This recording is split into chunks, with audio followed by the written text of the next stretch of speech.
Hi, it's Hazel. Welcome to my channel, Hazel Anaka Design. Now, well, number one, let me begin by welcoming you here, whether you are a brand new subscriber or a returning subscriber or somebody who's still kicking the tires and wondering if you should be a subscriber. I hope to convince you that yes, you should. Now, I'm a buddy of Kim Newberg's, and she's got a channel, obviously, on YouTube. And even though we've never met face to face, I bought a plane ticket and I booked a hotel room, and I'm meeting her. Well, I don't know if it's halfway, but I'm traveling from Alberta to Winnipeg, Manitoba. She's traveling from New Brunswick to her old stomping grounds in Manitoba in March, and we're gonna do some. We're gonna paint the town red, I think. Anyway, Kim has, I think, a recurring theme on her channel called Follow Up Fridays. And I love alliteration for one thing, but I also like the idea of the accountability. So I am, without even asking permission, I am using that hashtag and hopefully having a recurring, series of videos myself. Now this, technically, nothing like announcing something and then breaking the rules with the very first item. This obviously is not a follow-up to anything, but it is an example of the sort of stuff that I had in a variety of piles, basically looking very untidy, staying handy. I didn't take all this stuff downstairs and think, okay, well, this is the place I'm going to go if I need a box. Some of these items you may recognize from thrift haul videos. And there's that competitive game of cup stacking. Well, I kind of felt the same way as I was trying to make this fit together in kind of a neat and organized way. I just wanted to show you that I keep attractive and useful boxes. This, of course, is not all of them by any stretch of the imagination, but you can see that there are some really nice ones here. I've probably had this one for 15 years or more. This sweet pea one, I can't remember what I got in it, but I thrifted something in it. There's another stationery box down below. I would like to say that I got some fantastic jewelry in this box, but unfortunately that's not the case. Anyway, before I wreck what I so nicely put together, I just wanted to say that it's a good idea to hang on to things, but it's also a good idea every once in a while to go through your stuff. Like I got rid of a box today, a box, singular, that was kind of water damaged. It didn't fit in anything properly. And I also, it's too bad I didn't bring that closer. I don't want to get up and, I don't want to leave you to get it, but I also found a couple of boxes that I will be breaking down and using as journal covers or writing boards or something like that. So, or should I? How far are they? Maybe not. Okay, so let's see. Now, I, of course, don't know when you'll be seeing this because I haven't scheduled it yet. And I don't know if you will be seeing some of the thrift haul videos that are upcoming. But whether you've seen it or not, I picked this up for $5. And look, isn't that a good way to put a price on something? Ugh. Anyway, it's a drawer. Everything is a little snugger because I have been working on this thing. I took out the contents, and if you saw the initial video, you know that it came with a couple bunches of these little library pockets, a bunch of cards, a pencil, a stamp, and so on. Anyway, at the time, I realized that there were these little risers in each of the slots, so I salvaged those. Now, I forgot my intention on this very first piece, and I cut all the little folds off. So then, luckily, I remembered, and I left these little side pieces on. Now, this is fairly thick, so I don't know if that's very smart, to be honest.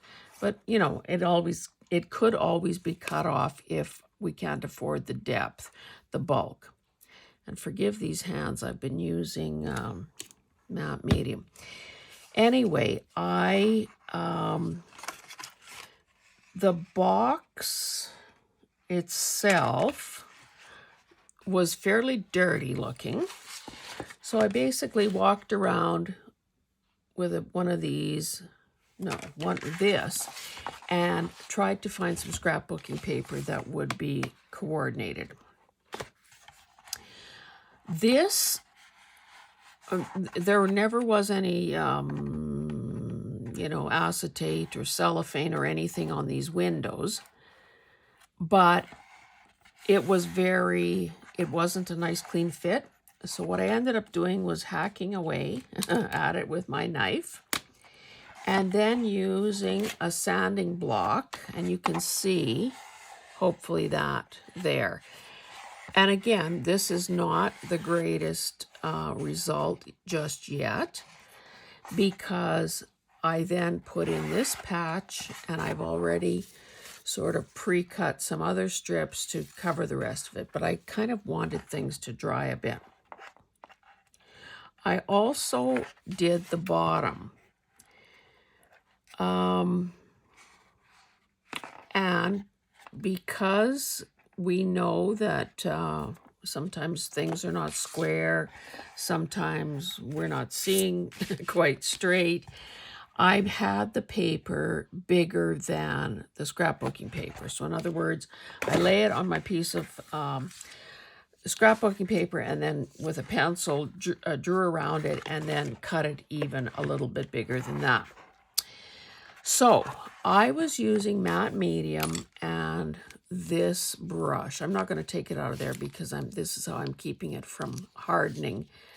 Until I'm done, I don't want to keep having to wash it and wait for it to dry. That's also why my hands look the way they do.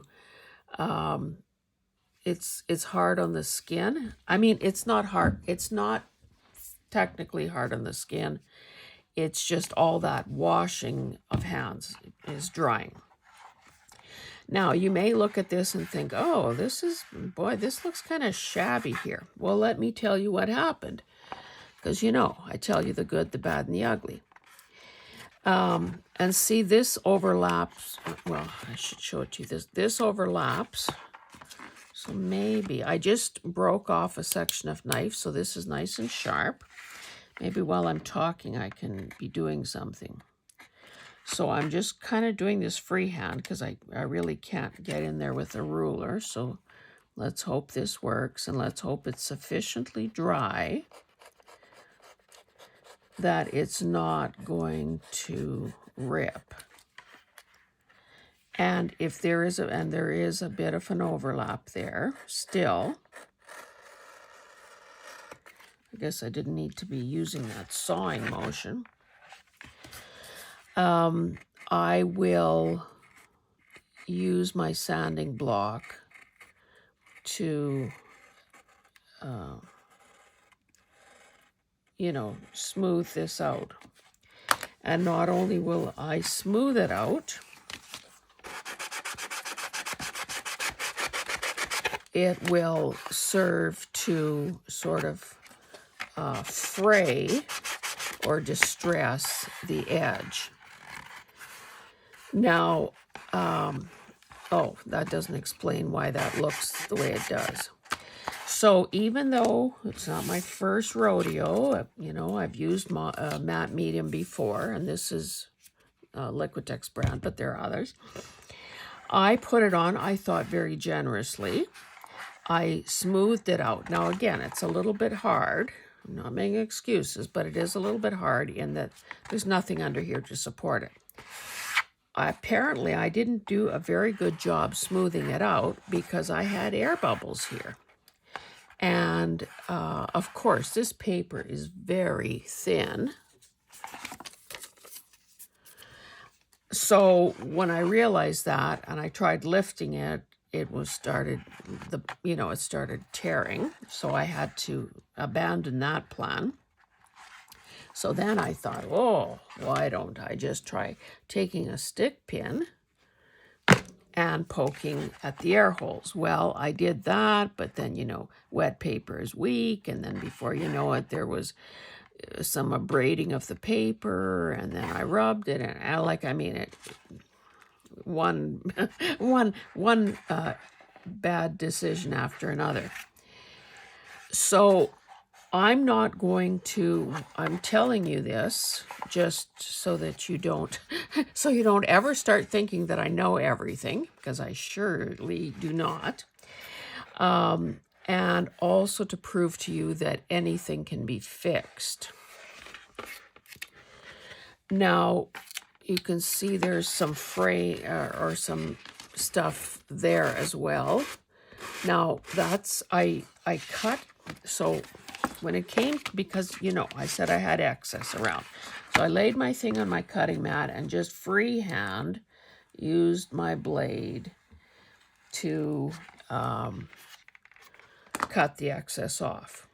Now, on the first side, and it might have been this one, it started chewing at the paper. Now, I believe that this is totally dry. So I then suspected it was a dull blade. And of course, when I changed the blade, or broke off a new section, or broke off the old section blade, it worked better. Now, again, I'm just salvaging a dirty old box that I thrifted. So am I going to worry if this is not pristine? No, I'm not. I know it's going to look better than it did when I started out. And I also know that, like here where there's a little bit of damage to my paper, it's not the end of the world either. And of course, I did use the matte medium underneath the paper as an adhesive, and then again over the top as a sealant and to help it stick down. Now, I'm not going to finish this whole thing in front of you because that's not what this is about. But I will tell you that I will keep working at it. I guess I should wipe the sawdust, or not sawdust, but the dust that I've created.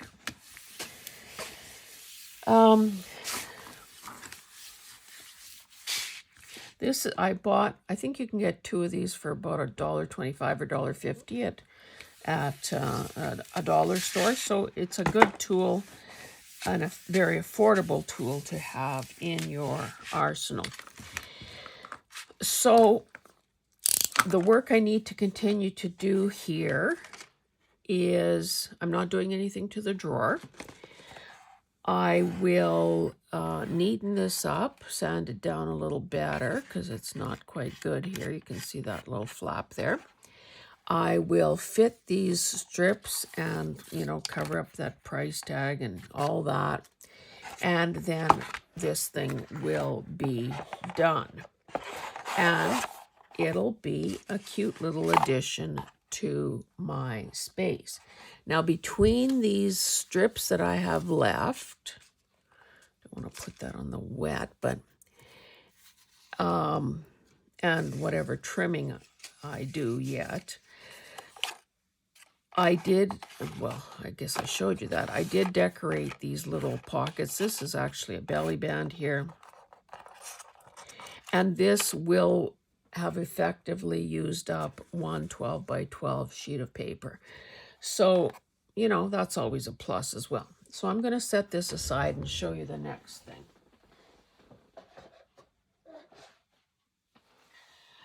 If you saw a one of the haul videos, you may know that I found a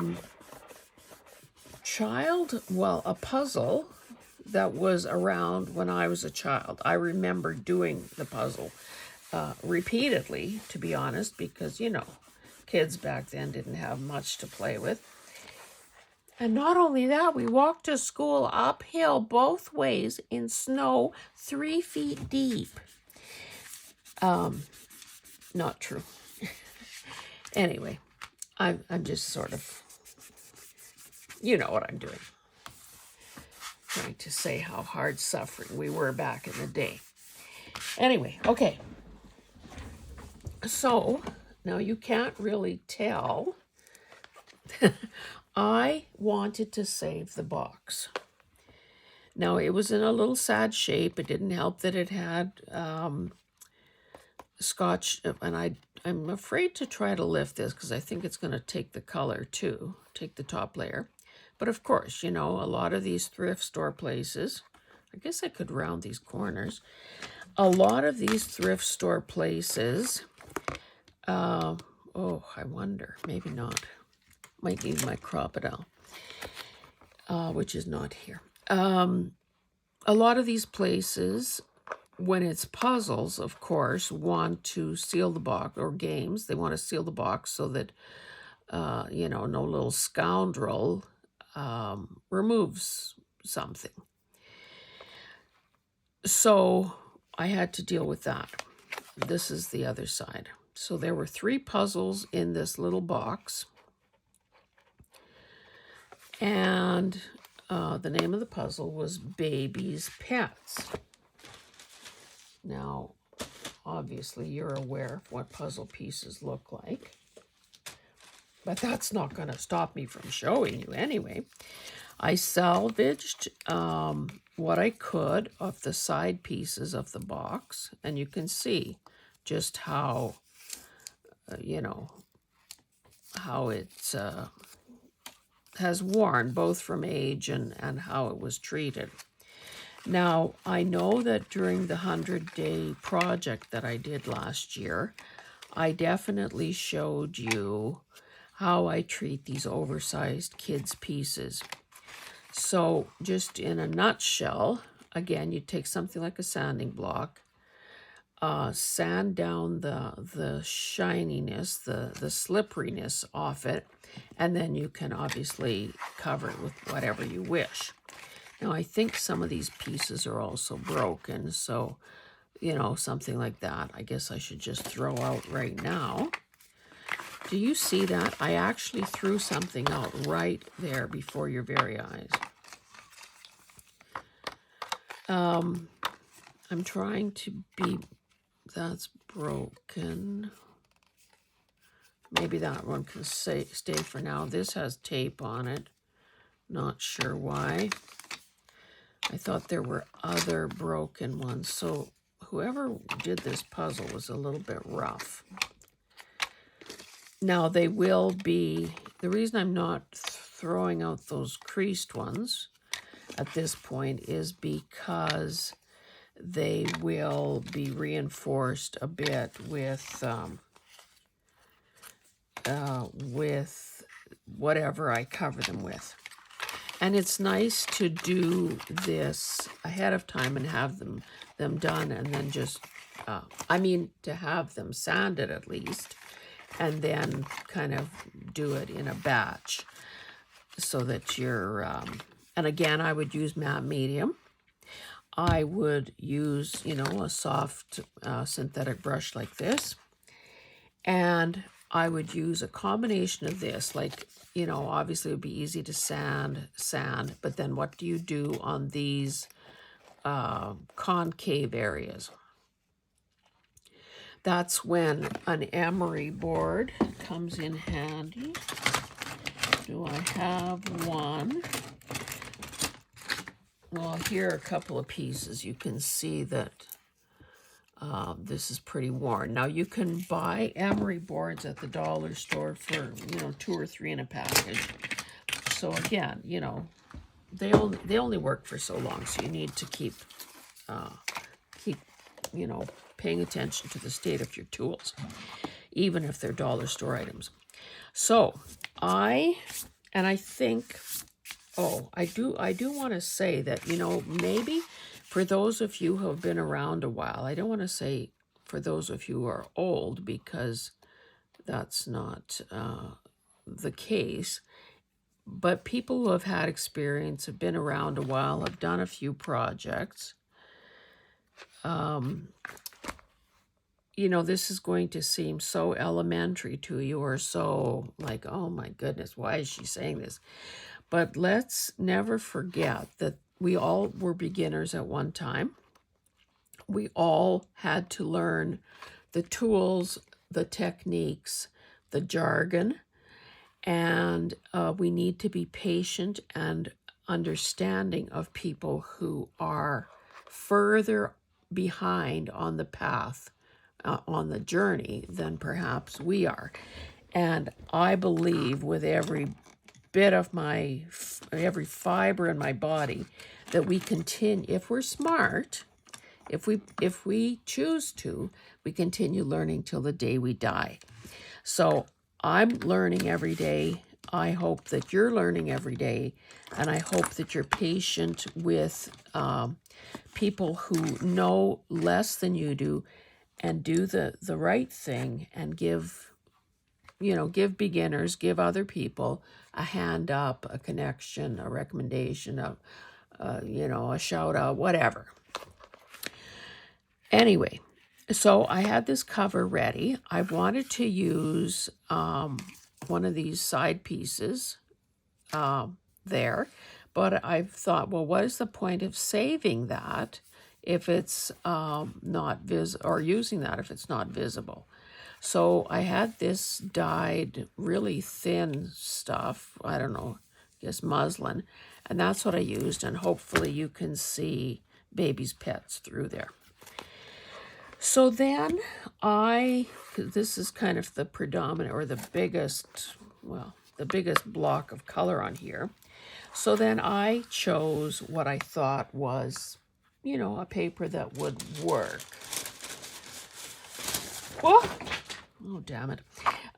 There, it's two-sided. So I thought, well, okay. Gingham is maybe having, oh, brother. I guess I'll pick that stuff up later. Anyway, gingham is having a bit of a moment, so I thought, okay, let's use gingham. Gingham is charming, but I guess the caveat here is that don't forget that if you use something that has a very definite pattern, like a stripe or a check, if you are a bit off in your measurements, if you put something down crooked, it's going to be very obvious, and that would annoy me. So I made sure that I didn't put it down crooked. I used, again, some coffee dyed fabric to strengthen my spine. All I had done, I believe, to hold my 3 pieces together was masking tape, if I'm not mistaken. This is a belly band, incidentally. At the back, I used a piece of the fabric. I mean, this is paper, this is fabric. I used a piece of paper, a piece of fabric, part of the box as well, to create kind of a double pocket. So a very shallow one here, obviously a much deeper one there. I kind of like that little fringe on the fabric. So that's what I have. So then I'm thinking, okay, what am I going to show the people? So, you know, it's surprising what you find when you look around through your own stuff. I found that I had a text block of grid paper. Now every page says Adobe Illustrator. So it must have been a little booklet that I took apart, but the text block was intact. So I thought, well, hey, Mama didn't raise no fool. Why don't I just, using Fabri-Tac, glue this thing down, center it in the spine, and call it a day? You know, centered it top and bottom, centered it side to side in the spine, and I'm pretty happy. Like I wanted, and I let it dry like so, thinking, you know, let gravity help. I held it, I pushed it down, blah, blah, blah. But I also let it sit this way for a while as I waited to start the video. So I'll just put that aside. I'll put this aside and we'll move on to the next thing.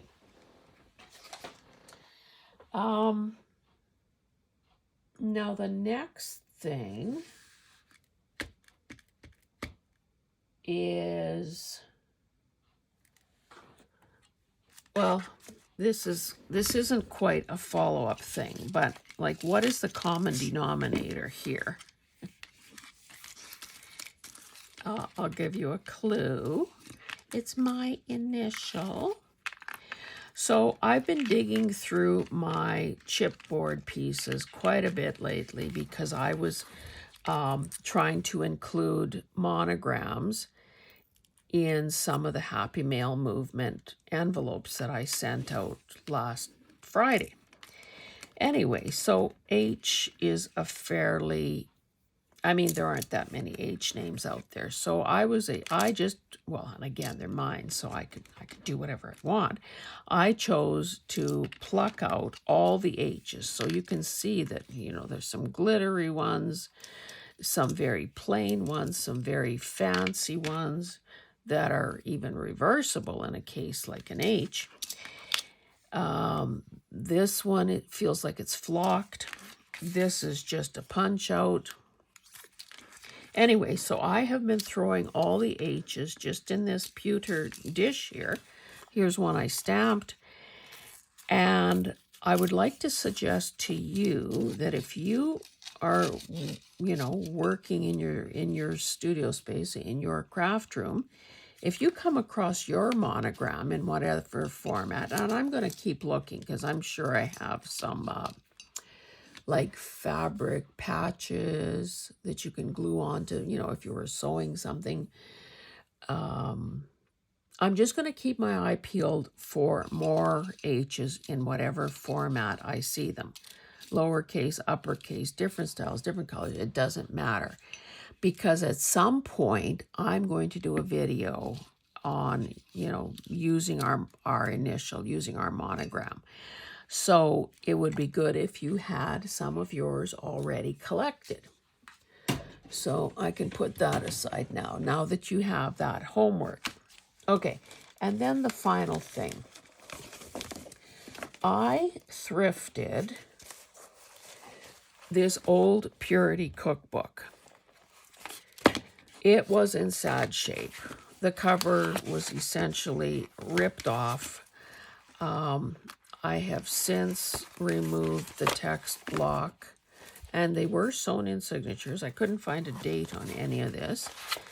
But now it feels like, okay, I've made the commitment.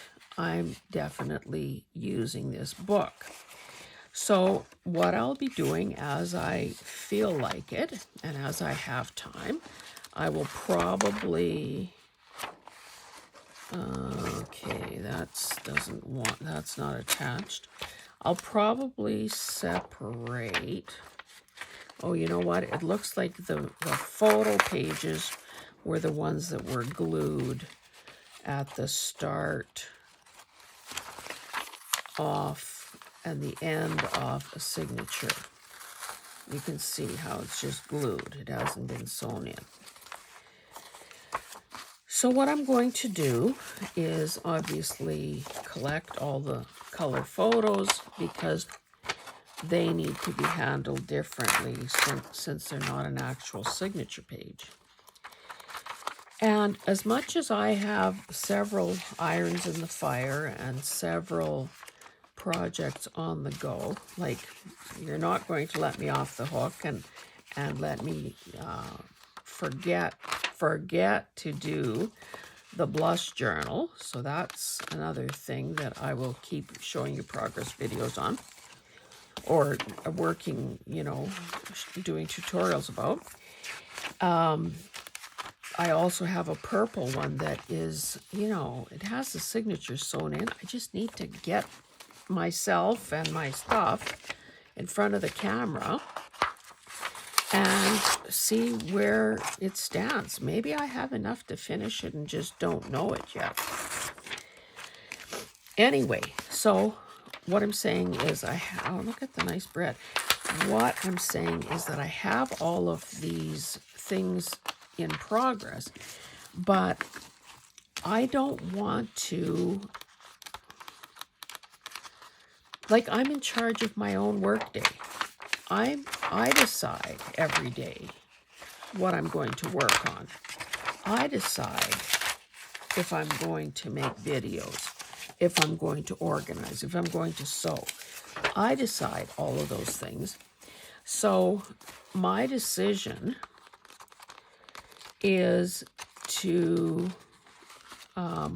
do whatever I want and to keep you and me engaged and not tiring off the same old stuff or the same old style time after time, video after video, year after year. And I don't need to tell you that there are channels like that out there. And that I'm not saying that as criticism, because those people are in charge of their days and their whatever they choose to do day to day. I'm just saying that the way my brain is wired and the way I prefer to do things, that would drive me bonkers. So expect to have other things thrown in periodically that hopefully keep you on your toes, keep me engaged, and all that jazz. Okay, so I'm dealing with this wrecked book. So what else did I do? Well, the covers, as I said, were bad. So I thought, well, okay, why don't I turn them into writing boards? Now, the front of this book was especially kind of frayed. So, and you can see, I trimmed, even the back one has been trimmed, back cover has been trimmed, but the front more so because it had more damage. Pretty well around 3 sides. Now, I chose not to take any more off this side because do we want it to be a cook-boo or do we want it to be a cookbook? So I have to work on this a bit more. And again, because I had my brush dirty, because my hands were already sticky, I coated this. No, first of all, I tried to remove any grime with a baby wipe. Now, the downside of that, it did take off some dirt, but it also begins taking off some color. And again, that's not a deal breaker for me because, number one, I wanted the matte medium to adhere, and I don't care if it looks a little variegated, because to me, a lot of us would spend a whole bunch of time and products and effort trying to get that sort of look. So why would I not just embrace it? So this is a wee bit bigger than usual, 3, 6. So it's close to 8. It's almost 8.5. So, and 5 1/4. So that's almost, the size of a journal cover. But learn from my mistake. Of course, once you cut open and expose that edge, it becomes vulnerable to liquid. Now this, okay, I should also follow my own advice. It would have been better for me to do my first effort on the back cover. Or, well, I guess it doesn't matter. It's not really a cover anymore. It's a board book. So maybe I can forgive myself for not doing that. However, on this one, I noticed, I didn't check the edges to see if any of them need to be glued down, because of course the fact that I trimmed them made them vulnerable. So in some places, the paper was starting to lift. So I was able to get the fine nozzle of my art glitter glue under there. Well, number one, I noticed it, and I was able to get the fine tip of this glue bottle under there, squeeze in a little tiny bit of glue, and then just sort of massage it and flatten it, and it seems to be drying nicely. The other thing that was happening is when you wet one side of something and not the other, it's going to make it bow, because that's just how things are. One side begins shrinking, the other side is dry, it stays the way it was. So I thought, okay, and I perched this up on something so it would dry a little quicker. But then I also began putting coats on the other side to prevent or minimize the bowing. On this one, I didn't do as good a job. So you can see that, it's not as good. Now, again, I'm probably being a bit anal about this. I guess I fixed most of it except right here. So now that I have a new blade, after, well, maybe you can see the struggle is real. Relatively sharp blade. I've only done a couple cuts with it. I'm going to see if I can just take a sliver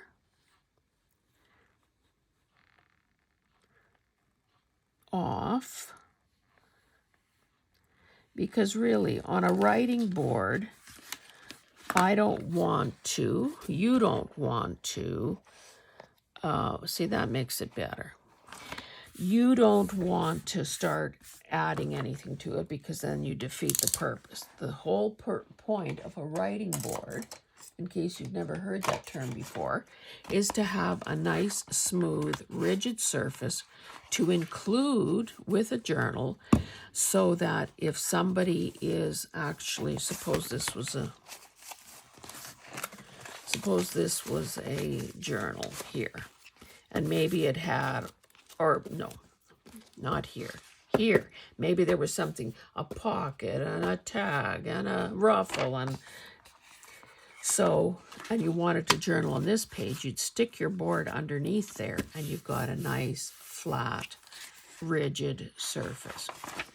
So that is that. Okay, I think that let's see, I made a few notes here. So I did the cookbook, writing boards, the cover drawer, the box, and the animal puzzle, and I showed you the H's too. So, my lovelies, that is it for this follow-up Friday. Expect to see more of these. They may be a little out of sequence based on what you've actually seen in terms of thrifted items. but at least you will know that I am making a determined effort to use what I've bought and to, to just deal with some of these things. Thank you for joining me, and we'll see you in the next one. Bye.